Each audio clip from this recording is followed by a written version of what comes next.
Well, the first half may not have been exactly what the coaching staff wanted, but boy howdy did the UCF Knights explode in the second half against Memphis on Saturday afternoon, outscoring the Tigers 23-0 to end the football game en route to an impressive 32-14 victory, the first Conference USA win of the season for the Knights. Hello again, UCF fans. Welcome to another edition of UCF Sports Today with George O'Leary. The coach is here. I'm Pat Clark, and as always, we're delighted that you're here as well. Congratulations, George, on a great victory yesterday. And once again, this was kind of a tale of two halves, wasn't it? Your team did a lot of good things in the first half, yet unable to push it into the end zone for a touchdown, and then the second half, all bets were off. It was most impressive. Well, I thought the key to the game was the quarterback position. I thought we were lethargic the first half, and he really picked up the tempo the second half. And I think, everybody else along with that picked it up. So defensively was keeping us in the game the first half, gave up a couple of plays, but I thought overall consistency in the second half was much improved, and again, continued yards, a lot of first downs, a lot of moving the chain. You had a three-word theme that resonated throughout the week: one more step. You played it over and over again into the heads of your kids, and even reiterated it at halftime of the game. Tell us what the one more step theme meant. Because I think our blocking and tackling, everybody thinks you tackle with and block with your feet. And we were stopping too much at tackles, stopping too much at blocking. So it was just one more step and then basically see what happens. And one more step led to another step. And that's what you want as far as, running through things instead of to them. So it could really have a literal and figurative meaning, because one more step, it seemed like the team did take that next step figuratively on Saturday. They did. I was happy they stayed in the game. All three phases played fairly well as far as second half. And even the first half, offensively it was moving the ball, but the name of the game is get into the end zone. 32-14 again was the final. Most impressive performance for the team, and a breakout performance for sophomore running back Brent Harvey. Some spectacular career-changing numbers for him. We'll talk about that and have some first half and second half highlights for you when we continue on UCF Sports Today with George O'Leary. Stay right there. UCF Sports Today with head coach George O'Leary is brought to you by Holler Classic, the official automotive group of the UCF Knights. Buy smart, be happy. Today's show was also presented in part by Budweiser, the perfect balance of flavor and refreshment. Open up a world of taste.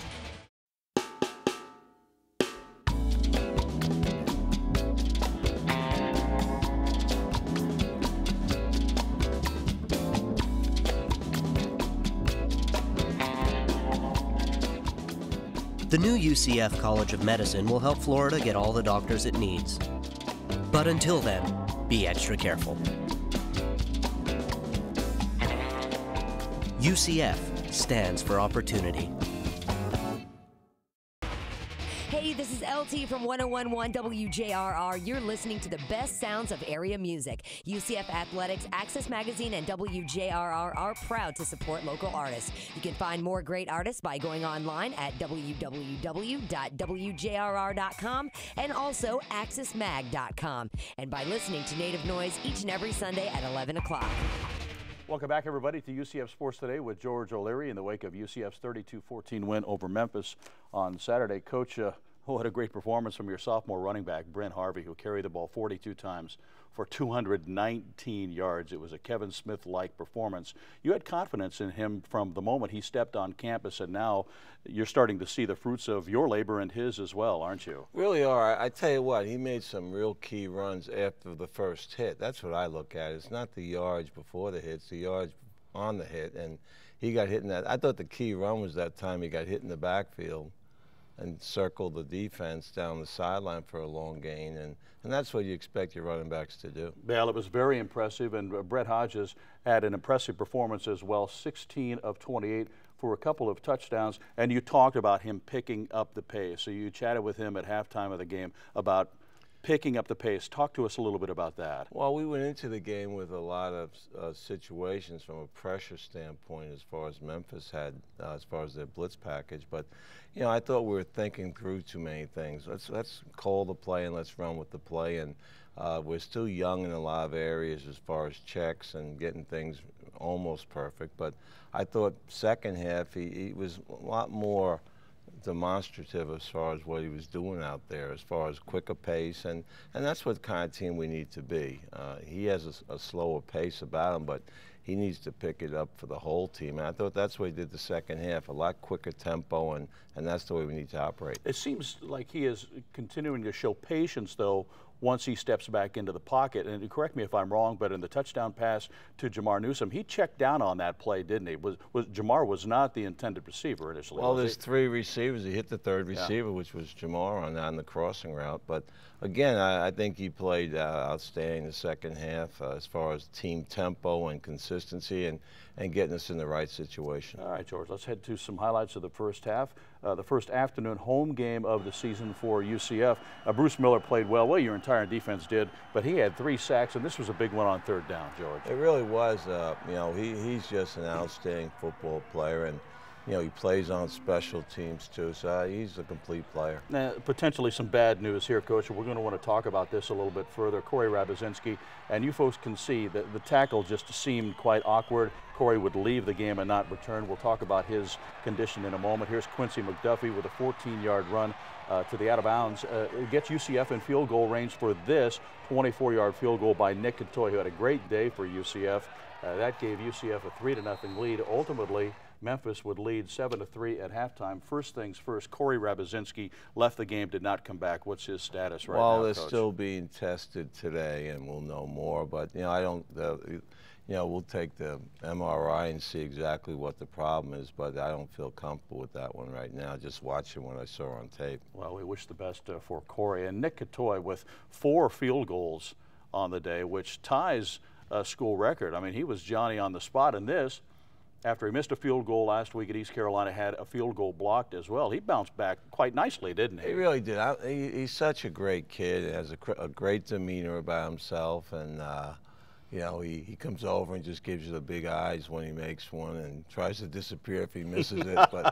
But 4 for 4, and there was 46-yard or 42-yard. So he hit some good kicks, and even on kickoffs, he's doing an outstanding job. Well, you had talked about getting into the red zone and needing to push that ball into the end zone for a touchdown, and you had opportunities again in the first half, and that's something that sticks in your craw a little bit. It was the one more step theme at halftime. Tell us a little bit about what you said, because in the aftermath of the victory, a lot of your players were talking about the pep talk and the lecture at halftime that really changed things for the second half. Well, it shouldn't change it, because I think a lot has to do with the tempo when we start off, and we need to discuss that as a staff and make sure that everybody's on the same page there. But again, I think the second half is that we made plays, and we made third down plays. I thought that was the key, and then defensively, you know, kept getting the ball back, 3 and outs, and I think that's the key. Your time of possession was big in our favor, and again, we were consistent in run and pass. But I thought the halftime deal was that they made a couple adjustments in the run game as far as what they had to get done,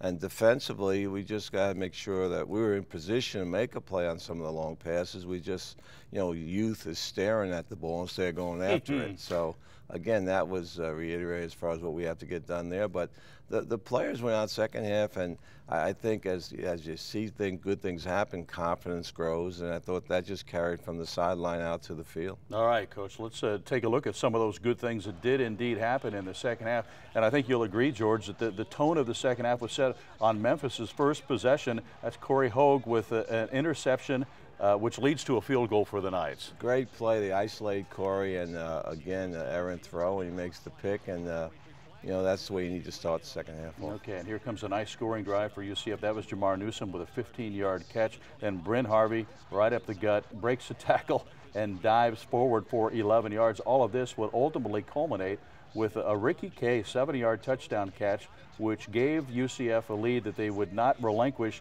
That was a 5-play, 65-yard drive. Great drive, and great job by Ricky Kay going in and filling in for Corey, and you know, he had a good second half. A.J. Guyton will catch a pass here on the sideline. Then we had a penalty, which tacked on 15 yards of that, which continued perhaps the most impressive drive of the season for UCF, and this is what capped it. The aforementioned pass to Jamar Newsome, a 22-yard touchdown. and it was 22-14 with 7:28 left in the game. That was a 9-play, 92-yard drive, and this was the icing on the cake, and most fittingly, Harvey with a 25-yard touchdown run. The final score, 32-14. You had to be incredibly impressed with that 92-yard drive. I was, because we got out to the 20, and then we had a penalty on just someone staying on a block when he shouldn't have. But I think the big thing was that was a big drive, and you know, as far as moving it from that end of the field to the other end with culminating with a score, you know, that's a heck of a job by the offense. Well, you talk a lot about time of possession, and it was most impressive for UCF again on Saturday, 39 minutes to 21 for the other team. And when you do that, when you control the line of scrimmage, you control the pace of play, good things are going to happen for your team. Well, it is. I don't think that's the only thing you look at, time of possession. I think that's important, but I think it's consistency, and when you have opportunities to score, you need to score, whether through the air or ground or through the foot.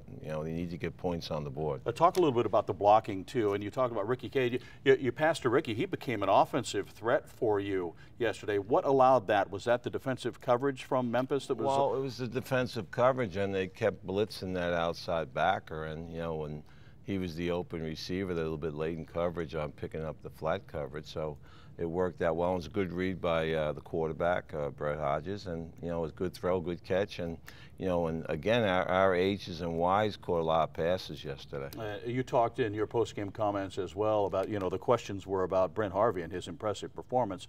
Sometimes the running back, most times, the running back is only as good as the people blocking for him. He made a point of mentioning that, as did you. The offensive line and some of his block, even Billy Giovanetti doing a good job with the blocking. Really did. I thought the offensive line is getting better and better each week as far as putting hats on people. We got to look at what we're doing down the red zone a little bit, but I think the offensive line is, you know, you don't see the mistakes you saw early in the season as far as missed assignments. You see people sustaining blocks, and, you know, as I always talk about, Bob, body on a body on the whistle blows. I think you see people get more of that done each time. All right, 32-14 once again. The final, an off week coming up for UCF now before Miami comes to town for a date in a couple of weeks. We'll talk about that a little bit later as we roll on with UCF Sports Today with George O'Leary, so stay right there. The Knights Kids Club, presented by Chick-fil-A, is an exciting new club just for kids 8th grade and under. Call 407-823-6165 or log on to UCFathletics.com to join now.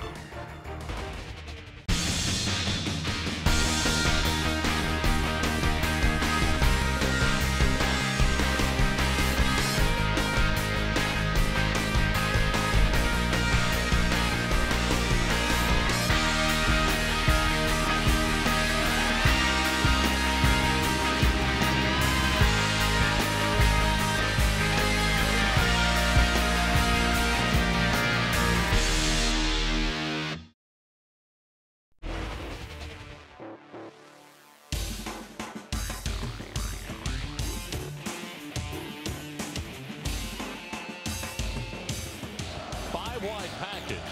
Back to throw. Bass looks. Pressure comes. He throws. Intercepted to the 42-yard line. And I believe it's Bruce Miller at the 42. Either that or Corey Hogue. I'm not sure which one it's going to be. But Corey Hogue. Yes. And Corey Hogue who picked it off. Well, Corey Hogue making the most of his day with that interception. He also had 7 tackles in the game, a couple of them for loss. I think you were impressed by the performance of your defense as a whole on I think Saturday. there were a lot of play of the game as far as that you could have chosen. That one I thought, because it was, I thought at the time it occurred, it was probably the game changer as far as, you know, they isolated him on the pass and cleared it out. And, you know, it was an errant pass, but he made a good play in it, and great turnover, takeaway for the defense, and gave us an opportunity to go down and get some points. We'll talk a little bit about your defensive performance. You moved Derek Coleman, for obvious reasons, because of an injury to Jordan Richards, back to a linebacker position, but your defense allowed only 67 yards rushing on Saturday. That had to be impressive for you. It really was. I thought and a lot of that, I think 30 of those yards occurred in the last 40 seconds when we were just playing deep, and you know, and they ran the ball to just end the game. But I think the big thing was that they made plays. We gave up a couple of big plays, but, you know, we were in position to make a play. It wasn't like we were beat. And I think the one play that we got beat on, I think Calhoun, the receivers, are an outstanding receiver, and they made a good play, and give them credit for a good play. Well, we've seen a lot of great plays from your team so far, and it seems hard to believe. We're 5 games in. You've got the off week coming up. You're very nearly halfway through your season. Some great plays, some big hits, and if you folks missed any of them, take a look right now.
He's in.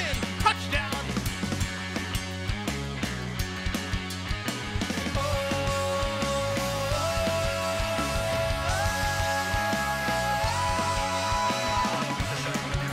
He looks, he throws towards the end zone. It is caught. Hand off Harvey. Touchdown, UCF. To Harvey, to the 2-1. He's in the end zone. Touchdown. He picked up the other sideline. 40, 35, 30, 25, 10, 5. Touchdown, Quincy McDuffie.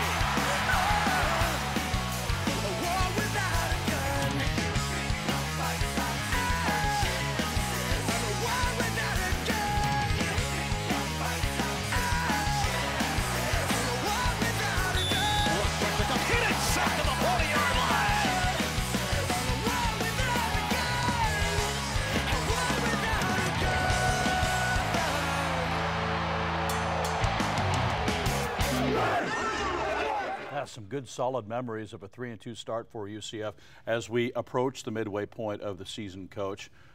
What do you see with regard to improvement of your team? Are you impressed mostly with what has been going on? And when you answer that, also tell me what you really believe you need to improve on as you get ready for Miami. Well, we always take the open date and self-scout each other. So defense does offense, offense does defense, just to see what tendencies are out there, what other people know.